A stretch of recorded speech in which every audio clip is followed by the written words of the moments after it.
Merci, Président. Bon, on peut s'amuser à refaire les délibérations des tribunaux. Je veux parler de celle de l'annulation de la cartographie au mois de mars 2018, il me semble. Il s'agissait bien d'un vice de forme. Pourquoi? Parce qu'il y a eu 2 cartographies qui ont circulé et que c'est ça qui est susceptible de d'avoir trompé les personnes qui ont été consultées au moment de l'enquête publique.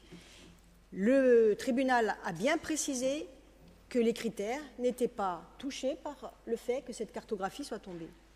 Ça, donc, il s'agissait bien d'un vice de forme. Dans le déroulé de l'enquête publique, il y a eu 2 cartographies. D'ailleurs, on pourrait s'intéresser, puisqu'il s'agissait de l'ancienne mandature, comment se fait-il qu'il y ait 2 cartographies qui se sont trouvées, voilà, au moment de l'enquête publique, qui ont été affichées dans certaines communes, pas toutes, dans certaines communes. Voilà. Donc ça, c'est quand même, ça, c'est une réalité. Voilà. Sur la pente, mais personne ne dit qu'on ne peut pas faire d'agriculture dans une pente au-delà de 15%. Qui c'est qui a dit ça? Personne? Non, mais personne. Non, mais on peut faire de l'agriculture. Personne n'est interdit de faire de l'agriculture où il veut. On peut le faire même avec 30% de pente, si on le souhaite.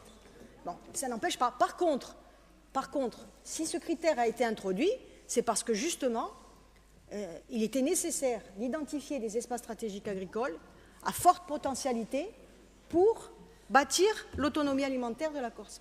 Sinon, toute la Corse est agricole, si on regarde bien. On peut faire notre jardin partout. Mais voilà, ces 105 000 hectares, c'est important. Et je voudrais dire pourquoi notre groupe insiste sur l'importance de ces terres agricoles. Ça n'est pas pour contrarier l'État. Encore moins nos collègues de l'opposition. J'ai le plaisir de lire votre prose de ce matin, ou de cet après-midi, je ne sais pas. Donc, notre groupe veut vous rappeler quand même quelques chiffres. Des chiffres que vous retrouverez facilement sur le site d'Oulevante, aujourd'hui même, qui ne sont pas contestables, mais qu'on peut faire vérifier par l'AUE. Pourquoi pas contestables? Parce qu'en fait, ils rappellent des chiffres INSEE. Les derniers chiffres INSEE, calculés fin du 3e trimestre 2017, publiés le 18 janvier 2018, font état fin septembre de 6 400 logements autorisés à la construction, plus 25,2%, plus 18,6% pour les constructions commencées sur l'ensemble de la Corse, plus 33,4% pour la seule Haute-Corse sur un an. L'évolution des permis de construire entre mars 2018 et mars 2019 est de plus 26%. Donc la Corse construit. Le développement n'est pas empêché par les ESA ou par quoi que ce soit d'autre, et encore moins par le PADUC. La Corse compte 100 000 résidences secondaires recensées, soit 30% du bâti. C'est le record national. Dans certaines communes du littoral, c'est 80% des constructions qui sont des résidences secondaires, pour être occupées simplement quelques semaines par an. Dans son rapport daté du 26 juin 2018, l'INSEE constate, j'ouvre les guillemets, « Depuis 2010, la Corse gagne 5 020 logements supplémentaires par an, soit une augmentation annuelle moyenne de 2,2%. La région enregistre la plus forte croissance du parc de logements de France métropolitaine devant l'Occitanie et les Pays de Loire, soit en 5 ans, 25 000 logements, dont 17 000 résidences secondaires. » J'arrête là les citations. Je vous renvoie à la lecture du site Oulevante.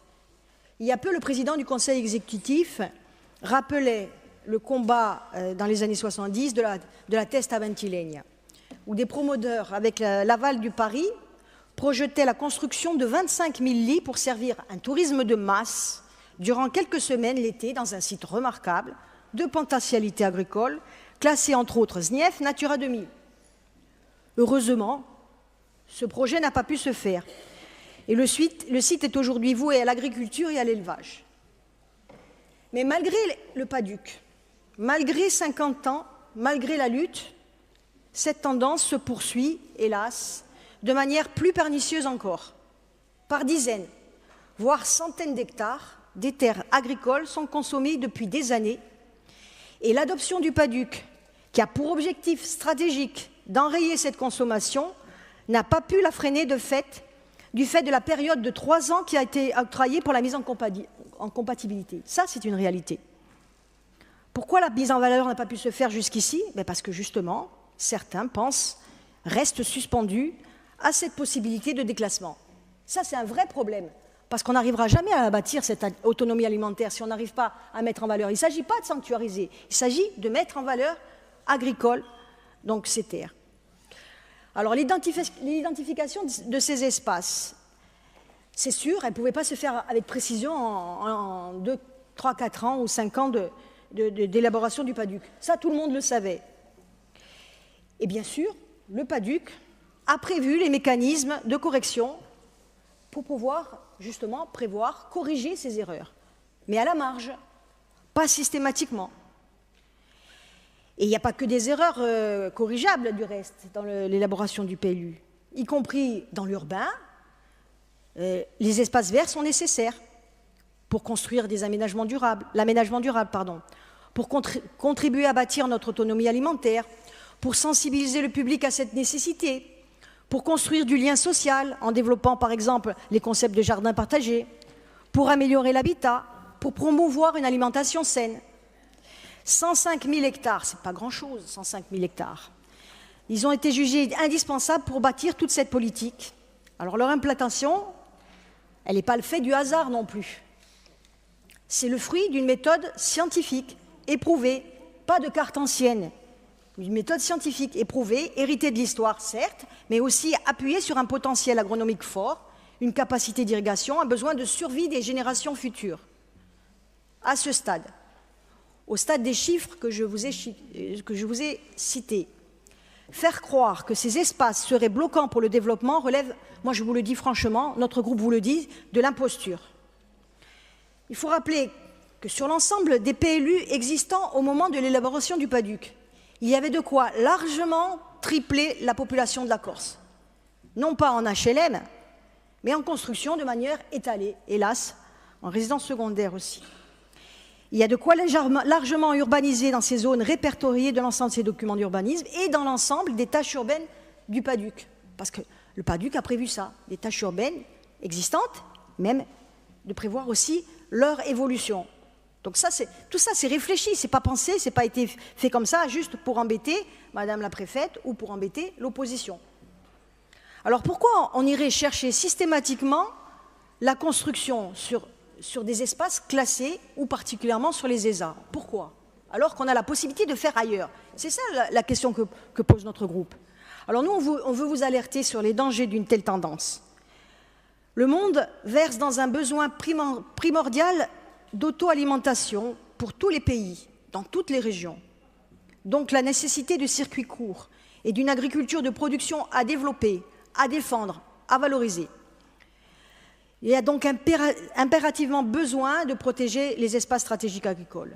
La souplesse introduite dans le PADUC, appelée dite compensation, elle ne doit pas se généraliser. Il faut vraiment qu'on y veille. Et d'ailleurs, notre groupe entend y veiller. Et nous saluons les efforts de l'exécutif de préserver ces espaces et nous saluons les efforts de l'exécutif d'anticiper sur les problèmes qui vont se poser suite justement à ces problèmes judiciaires. Et nous le disons avec force. Il ne s'agit pas, je cite, d'orchestration. Le bras de fer, il nous est imposé. Nous ne versons pas dans les polémiques politiciennes. Cette majorité travaille. Elle ne tire aucunement la couverture à soi. Dans quel intérêt, franchement? Dans quel intérêt? Ça ne tient pas debout. Le président du Conseil exécutif a solennellement, à plusieurs reprises, tiré la sonnette d'alarme. Mieux, il en appelle à l'ensemble des élus pour que chacun ici se fasse le garant de la défense de notre institution, au-delà de la défense des intérêts de notre peuple et de la défense de la paix. Il l'a dit ce matin encore. C'est ça qu'il faut retenir. Voilà. Merci.